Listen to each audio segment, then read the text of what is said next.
Knock, knock, knock. Hello, my name is Nurse Allen.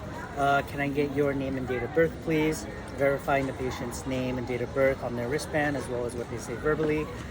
From here, I'm going to tell them that I will provide them privacy, and I'm going to wash my hands for 20 seconds.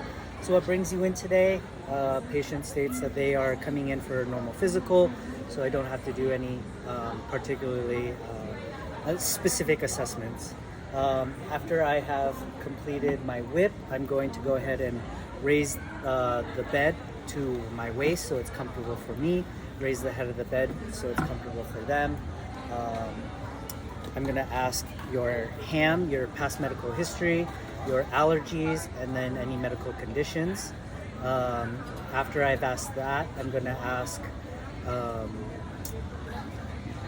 I'm going to get their vital signs, starting off with their blood pressure, asking them what is your baseline, and while putting on the blood pressure cuff, I'm going to notate going over 20 to 30 mercury millimeters above their normal range and getting their blood pressure. I will then get their respirations as well as their heart rate.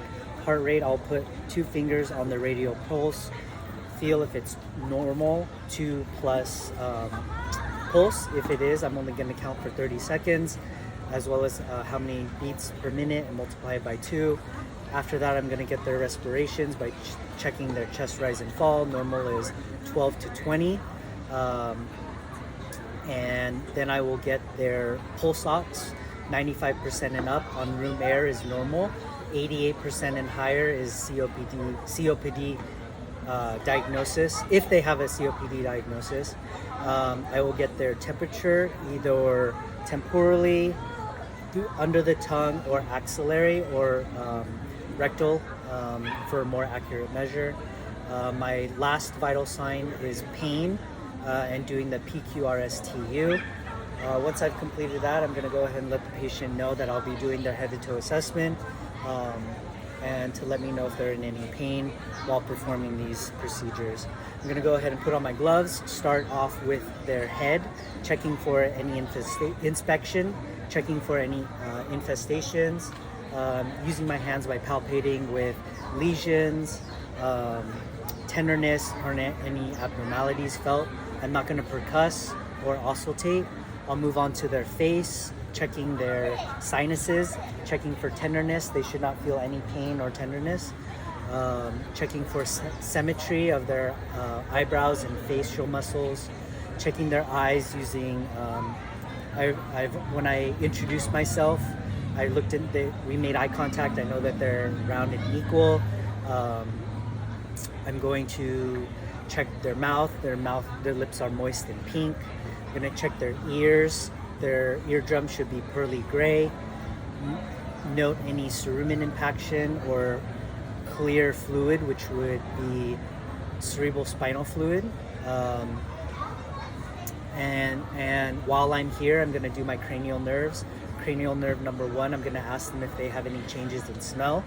Cranial nerve number 2 is your optic, which is perla. I already checked their equal round, checking the light, both sides, consensuality, accommodation for strabismus and nystagmus.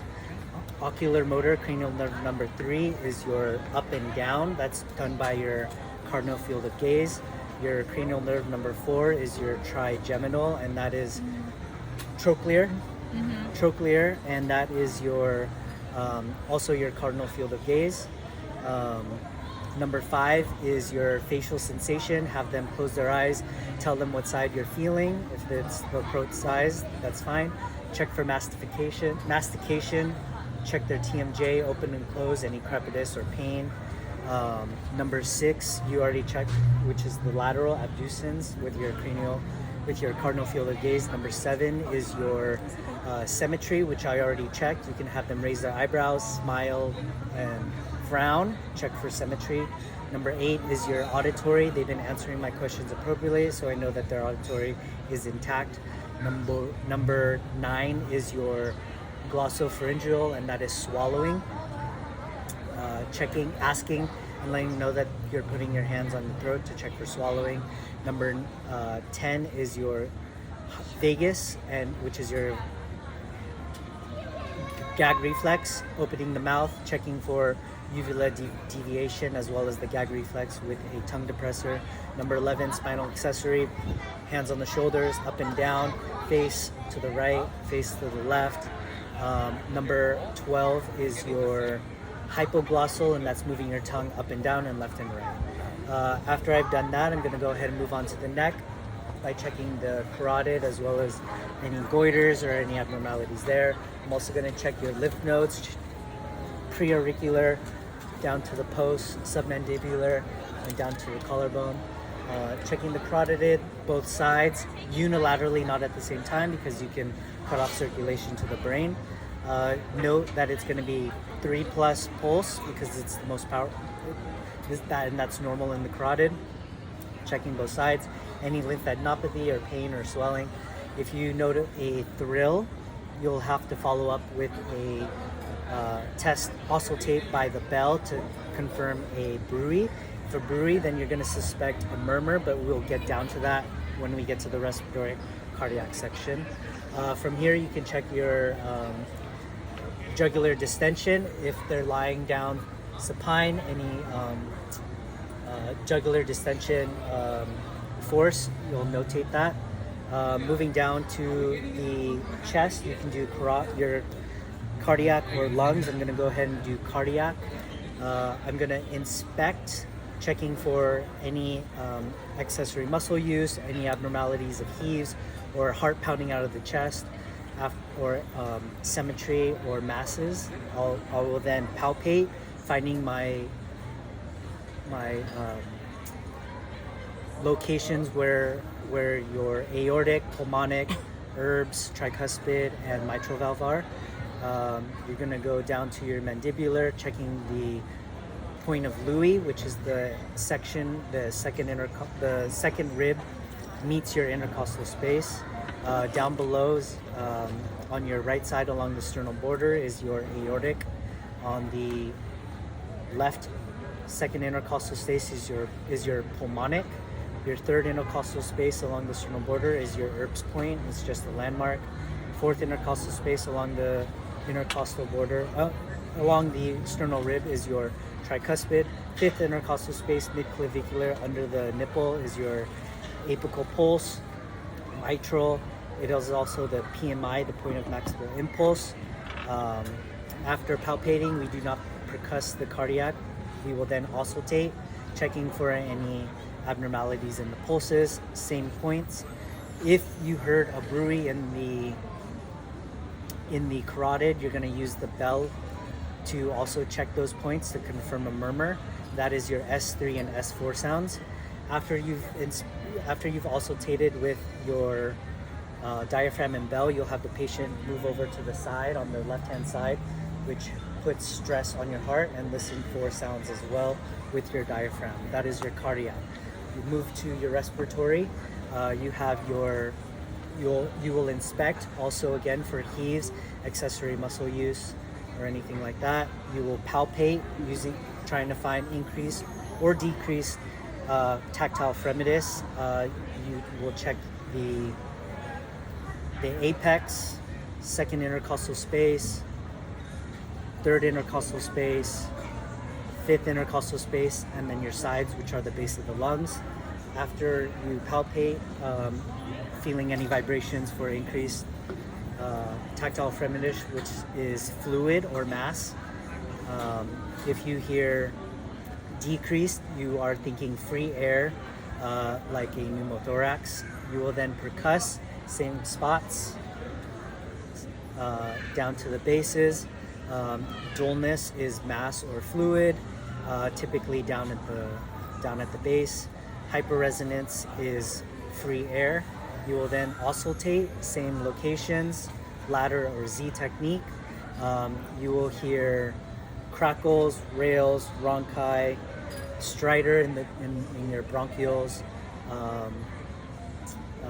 wheezing, rails, rhonchi, stridor, crackles. Crackles is fluid, wheezing is asthma, rails and rhonchi, COPD, bronchitis, emphysema. From there, doing the anterior, you'll do the same steps, inspect, palpate, percuss on the posterior side, but there's 2 additional spots. Your apex, second, along between the spine and the scapula, here, and lower.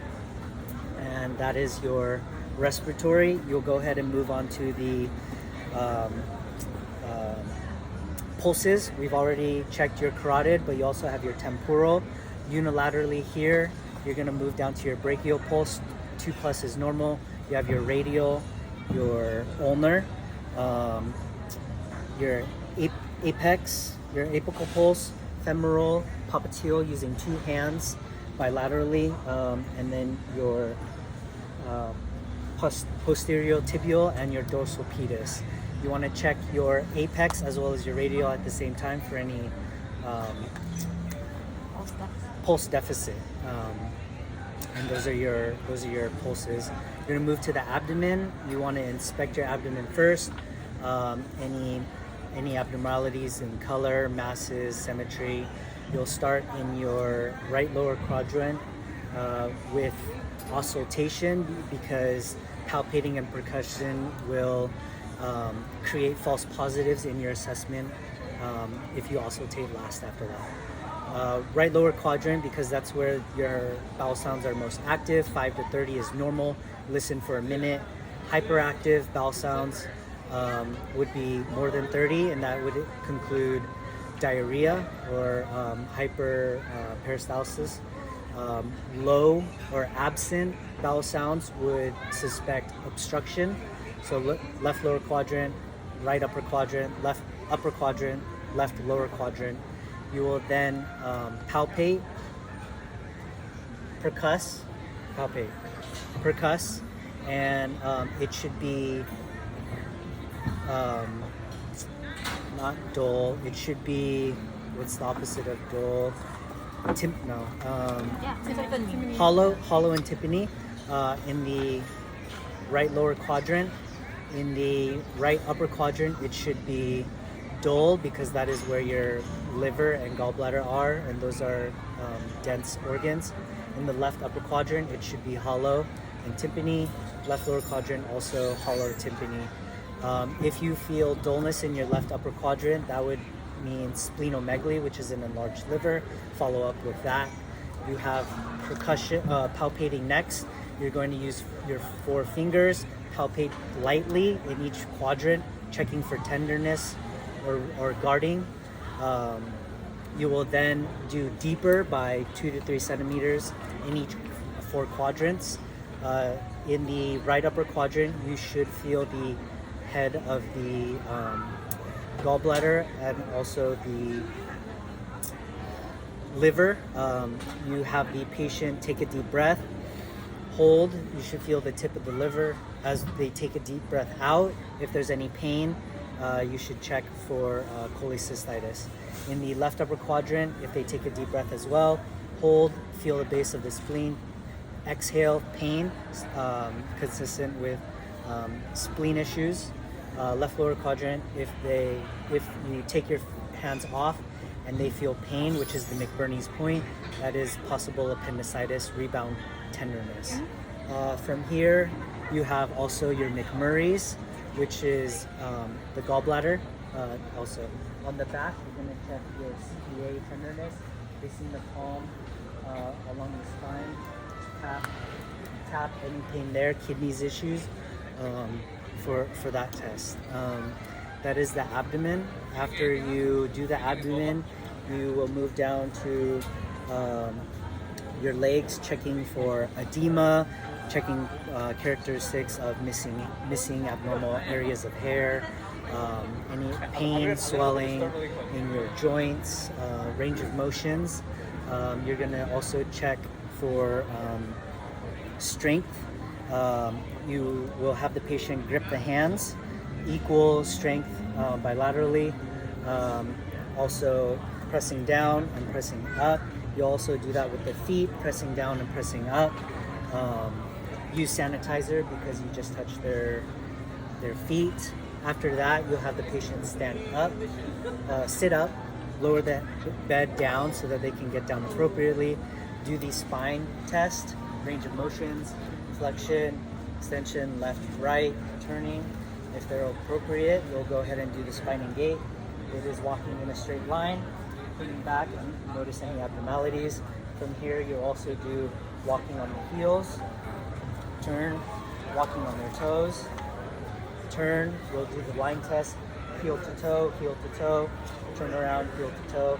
We also have the patient stand with their feet next together, note any abnormalities of gait. If they sway a little bit, that's normal.